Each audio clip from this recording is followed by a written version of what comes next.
দীর্ঘ প্রতীক্ষার পরে অবশেষে গভীর রাতে কাকদ্বীপে পৌঁছলো নিখোঁজ ট্রলার। পুলিশের হাতে আটক মাঝি। গত শনিবার থেকে প্রাকৃতিক বিপর্যয়ের কারণে গভীর সমুদ্রে আটকে পড়েছিল 19 জন মৎস্যজীবী সহ কাকদ্বীপের নীলকণ্ঠ ট্রলার। বুধবার গভীর রাতে উপকূল বাহিনী ট্রলারটিকে উদ্ধার করে কাকদ্বীপে নিয়ে আসে। ট্রলার এবং আত্মীয় পরিজনের ফেরার অপেক্ষায় সকাল থেকে রাত পর্যন্ত শতাধিক মানুষ কাকদ্বীপ বন্দরে অপেক্ষা করছিলেন।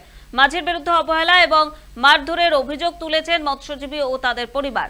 ট্রলার কাকদ্বীপে পৌঁছতে ক্ষোভে ফেটে পড়েন মৎস্যজীবী এবং তাদের পরিবার। কাকদ্বীপ থানার পুলিশ শেষ পর্যন্ত মাঝিকে আটক করে জিজ্ঞাসাবাদ করছে বলেও জানা গিয়েছে।